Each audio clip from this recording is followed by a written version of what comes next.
This is our Hidden Killers half year in review with True Crime Today. A look back at some of the most compelling conversations about the biggest cases we're following for you right here over the last 6 months and first half of 2024. Here's another one of those conversations.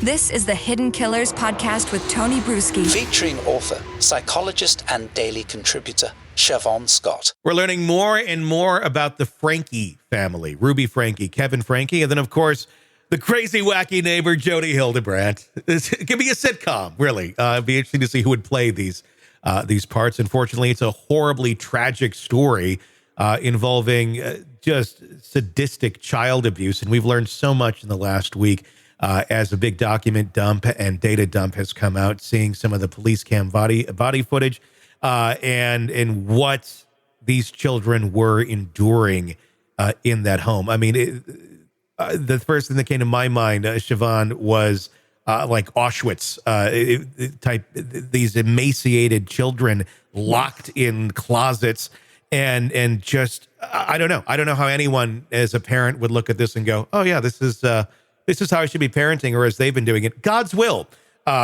This is the direction that we should be going. I want to talk about Kevin because he said some interesting things, but let's first talk about some of that footage that we saw. What on earth is going through someone's mind to allow them to treat their children in such a way and see them breaking down to the level that they have and just keep going forward as this is the way to go? It's profoundly disturbing and, hard to understand. Just, as I always say, we don't treat animals that way. Our hearts go out when we see the emaciated dog show up in the prevention of animals ads. I mean, it hurts. Yeah. It hurts. And so what is missing in a person that they don't have the normal response to seeing their kids suffer? Exactly. And what I'm kind of shocked by is I've listened to all the Ruby phone calls, and the initial ones were very much, I'm so misunderstood. Nobody gets me. Nobody understands Jodi, poor Jodi as well. And by the end of the phone call log of stuff, she's very much on the opposite end of it going, did you see they arrested Jodi? Yeah, I'm so glad I'm not by her anymore.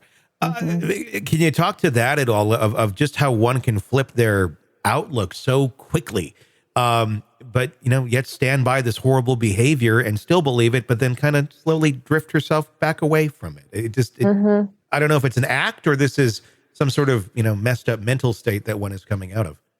Yeah, we definitely, as we've talked about, there was a cult process going on with Jodi as a cult leader.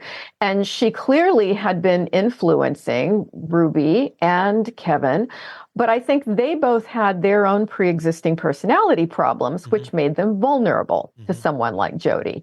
And Ruby, this is where there was so much flack from her YouTube channel, had been inappropriately parenting, withholding food, actually engaging in behaviors that were very cruel.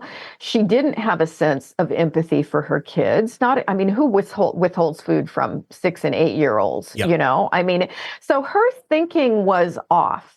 And her sense of attunement and compassion for her kids was off.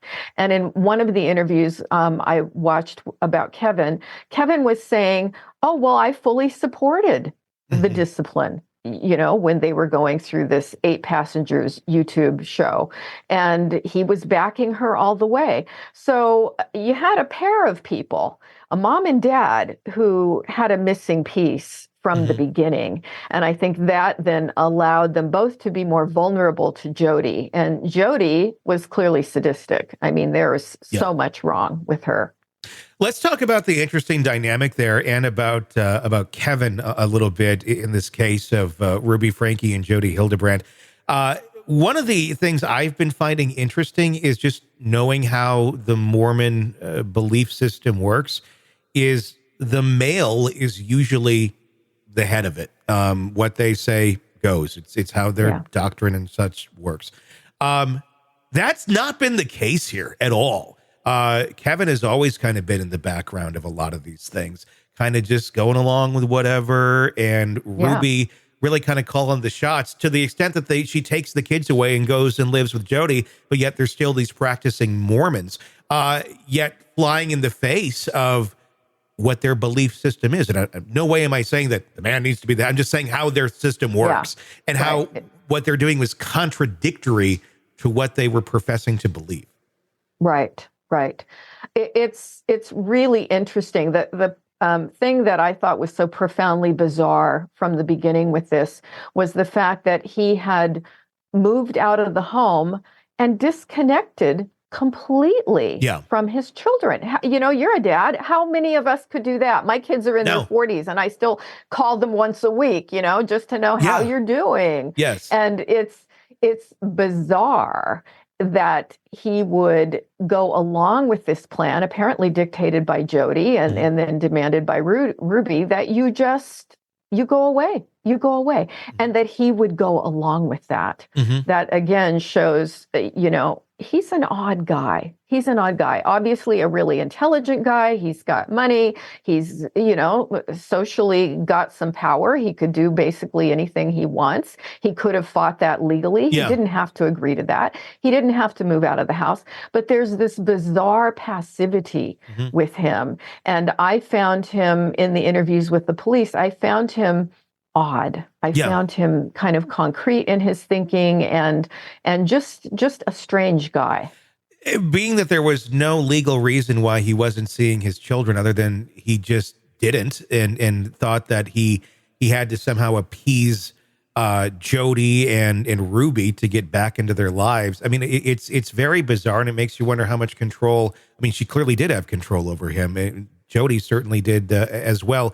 Sick of the ads? We are too. Start listening with no commercials now and get access to all of our episodes in advance of everyone else. Become a True Crime Today Premium Plus subscriber on Apple Podcasts. Search True Crime Today Premium Plus on Apple Podcasts or go to our podcast page and sign up now. True Crime Today Premium Plus. Sign up now.